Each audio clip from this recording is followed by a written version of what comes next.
पढ़ने जा रहे हैं हिंदी व्याकरण का वर्णमाला का वन शॉट। तो आप लोग लास्ट तक बने रहिए, जिसमें आप लोग बताएंगे पूरा विस्तार से। तो आप सबसे पहले चैप्टर का नाम है वर्णमाला। वर्णमाला लिखना है। वर्णमाला में वर्णमाला सबसे पहले पढ़ना वर्ण डाल देना है। लिखना है भाषा की सबसे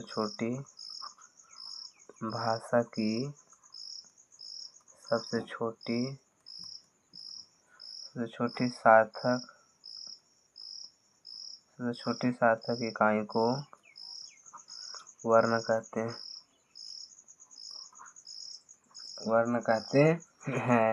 और तो वर्ण की संख्या कितनी होती है? वर्ण की संख्या कितनी होती है? वर्ण की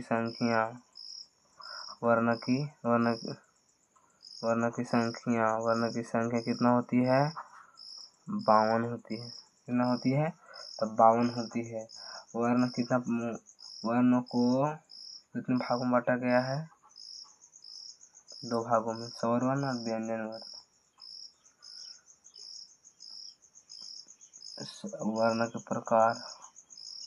वर्ण का प्रकार तो पहला स्वर वर्ण, दूसरा व्यंजन।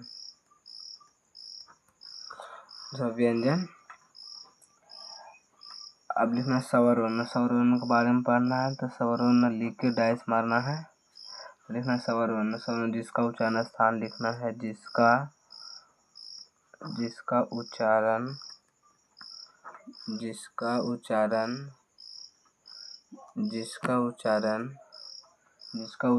स्वतंत्र रूप से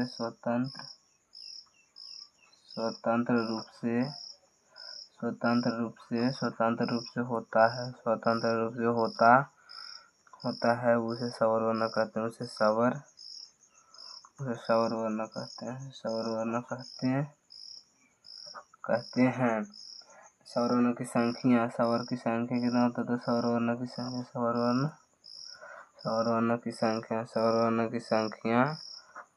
की संख्या कितना होती है? तो 11 होती है। स्वर वर्ण की संख्या कितना होती है? 11 होती है। अब स्वर वर्ण के क्या प्रकार? स्वर वर्ण प्रकार पढ़ेंगे। स्वर वर्ण का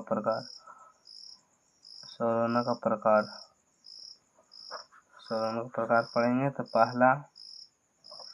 फर्स्ट प्रकार पढ़ेंगे ह्रस्व स्वर। दूसरा पढ़ेंगे दीर्घ स्वर। तीसरा पढ़ेंगे प्लुप्त स्वर। ये 3 हो गया। अब इसको चाहेगा तो एक करके भी पढ़ सकते हैं। तो ह्रस्व स्वर के बारे में पढ़ेंगे। ह्रस्व स्वर हेडिंग देना है। ह्रस्व हेडिंग देने के बाद जिसका उच्चारण में सबसे कम समय लगता है, जिसका उच्चारण में सबसे कम समय लगता है उसे ह्रस्व स्वर कहते हैं। उसे ह्रस्व स्वर कहते हैं।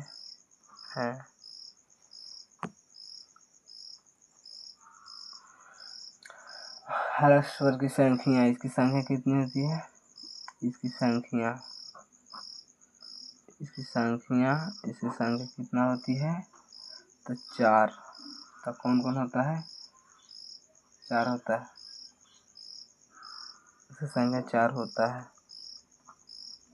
जैसे अ, छोटा ई, छोटा ऊ, री।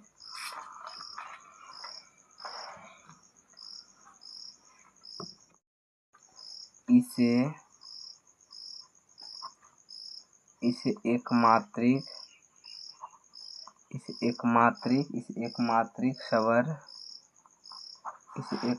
स्वर, मूल स्वर और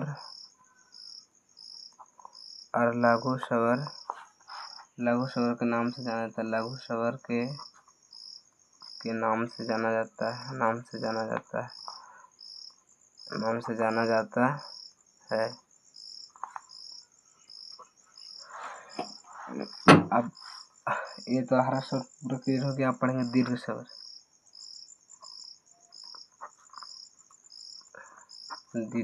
ठीक। अब दीर्घ स्वर में पढ़ेंगे जिस ध्वनियों के उच्चारण में जिस ध्वनियों के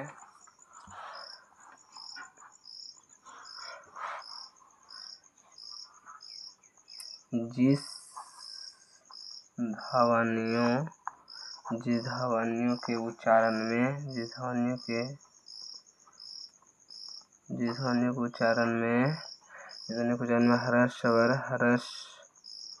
ह्रस्व स्वर का दो गुना समय लगता है।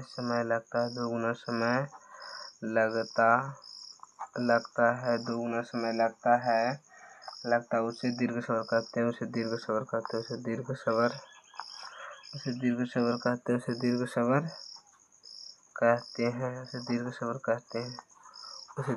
कहते हैं। लिखना है इसकी संख्या 7 होती है। इसकी संख्या 7 होती है। जैसे कौन होता है? जैसे मानो कि आ, ई, उ,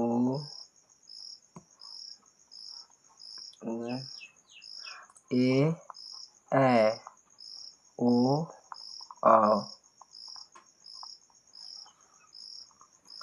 अब इसको देखेंगे। इसको बोला मूल रूप से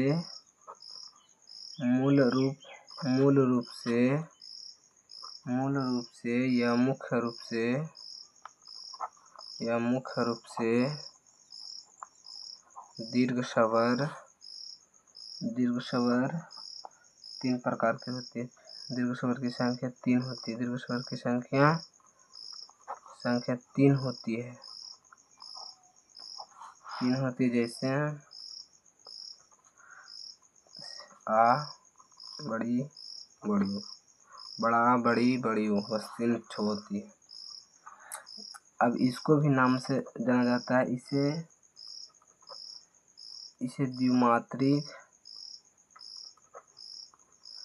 द्विमात्रिक स्वर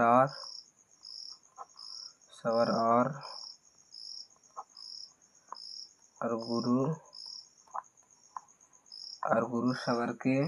गुरु स्वर भी कहा जाता है।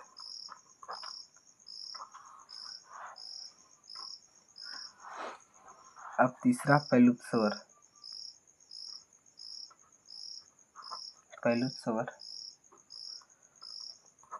पैलुत स्वर के बारे में पढ़ेंगे। लिखना जिस ध्वनियों को उच्चारण में हरा स्वर का 3 गुना समय लगता है उसे पैलुत स्वर कहते हैं। सीधा लिखना जिस ध्वनियों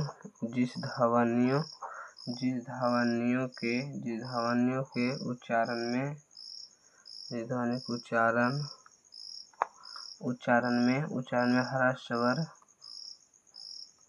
हरा स्वर का 3 गुना समय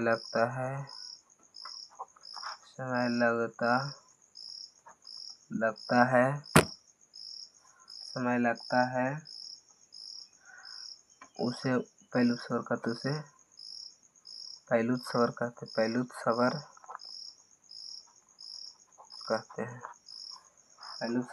हैं।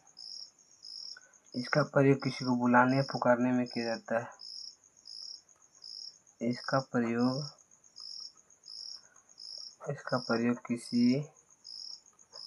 किसी को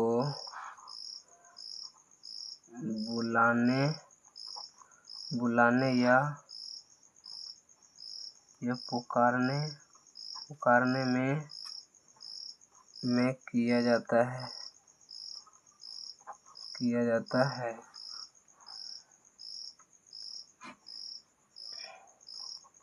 इसका भी एक नाम बोलते हैं त्रिमात्रिक स्वर। इसे त्रिमात्रिक स्वर कहते हैं।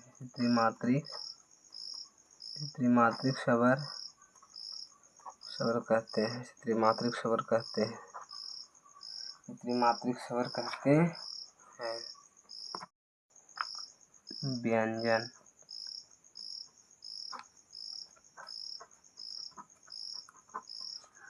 अब लिखना व्यंजन।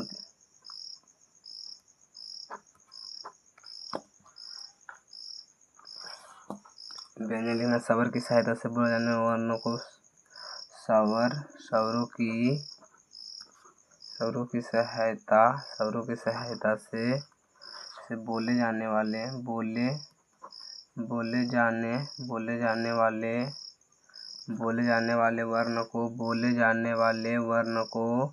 वर्ण को व्यंजन वर्ण कहते हैं। व्यंजन वर्ण कहते हैं। इसकी संख्या 33 होती है। इसकी संख्या कितनी होती है बच्चों? तो 33 होती है। इसका प्रकार। व्यंजन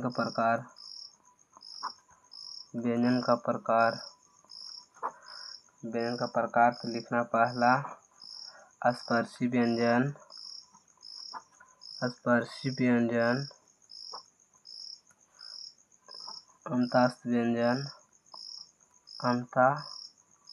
अंतःस्थ व्यंजन, तीसरा ऊष्म व्यंजन। तीसरा क्या है? ऊष्म व्यंजन। अब चलिए एक करके पढ़ते हैं। तो पहला लेंगे स्पर्शी व्यंजन।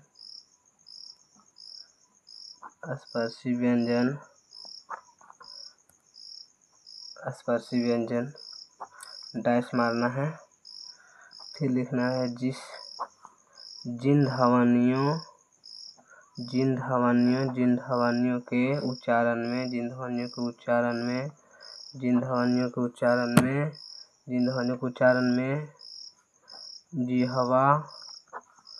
जिह्वा कंठ तालु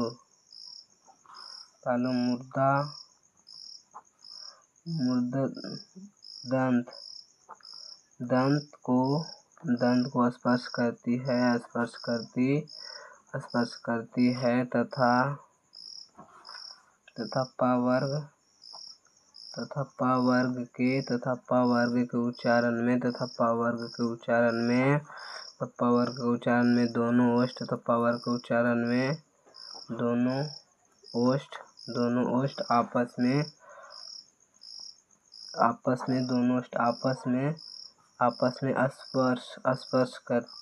स्पर्श करते हैं। उसे स्पर्शी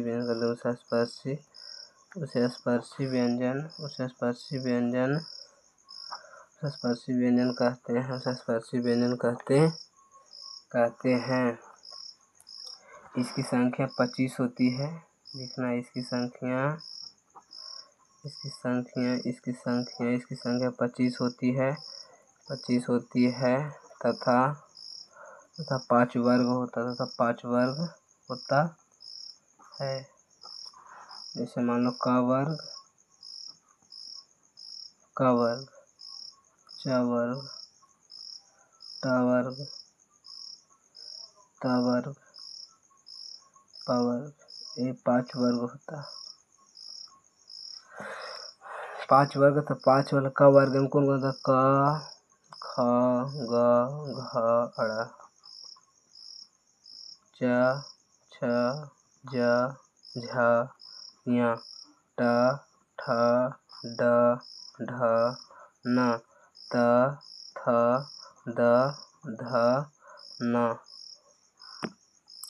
इसको प, फ, ब, भ, म।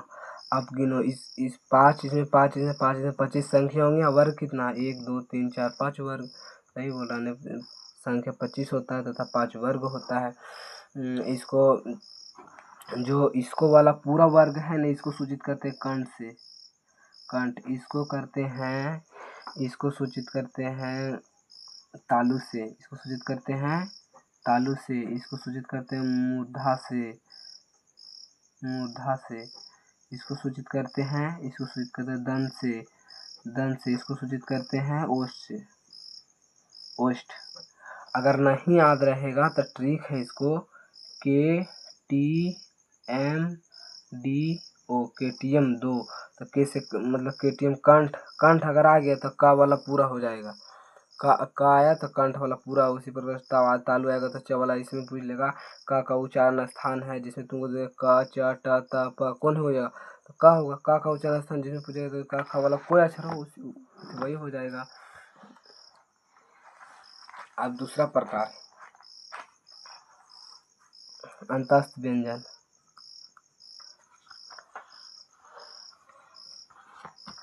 अंतस्थ व्यंजन। अंतस्थ व्यंजन। अंतस्थ व्यंजन तो लिखना है जिन ध्वनियों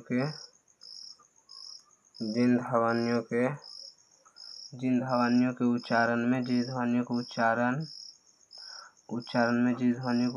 में जिहा, तालु, मूर्धा दंत, ओष्ठ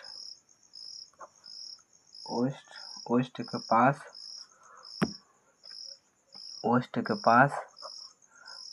पास आती है परंतु स्पर्श नहीं करती है। उसे अंतस्थ व्यंजन कहते हैं। उसे अंतस्थ व्यंजन कहते हैं। उसे अंतस्थ व्यंजन कहते हैं। इसकी संख्या 4 होती है। इसकी संख्या कितना होती है? 4 होती है। इसकी संख्या 4 होती है। तो कौन होता है? य, र, ल, व। इसमें पूछ सकता है कि अंतस्थ इसमें से अंतस्थ है तो अगर तुम कोई 4 गुण दे देगा तो मार देना। ठीक। अब तीसरा पढ़ेंगे ऊष्म व्यंजन। ऊष्म व्यंजन ठीक। ऊष्म व्यंजन लिखना है जिस ध्वनियों के उच्चारण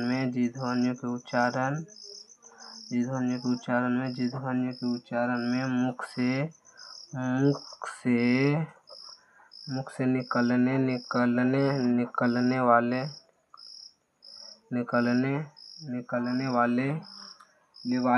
निकलने वाला वायु रगड़ या घर्षण के साथ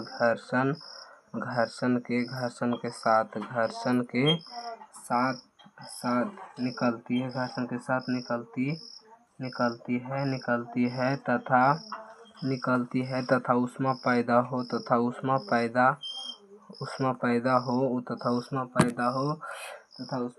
हो उसे ऊष्म व्यंजन कहते हैं। उसे ऊष्म व्यंजन कहते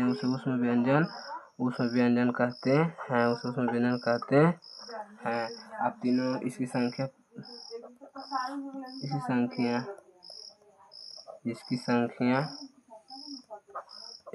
कितना होती है? तो इसको भी संख्या 4 होती है। जैसे कौन होती है? स, ह। अगर इसमें पूछ देगा उसमें व्यंजन इसमें से है तो अगर 4 गुण दिया रहेगा तो जाएगा उसमें व्यंजन। तो अगर अच्छी लगी हो वीडियो, इससे आपको कुछ सीख मिला होगा अगर, तो आप एक कमेंट प्यारा सा कर दीजिएगा, लाइक कर दीजिएगा और दोस्तों को बता दीजिएगा अगर अच्छा लगता है तो।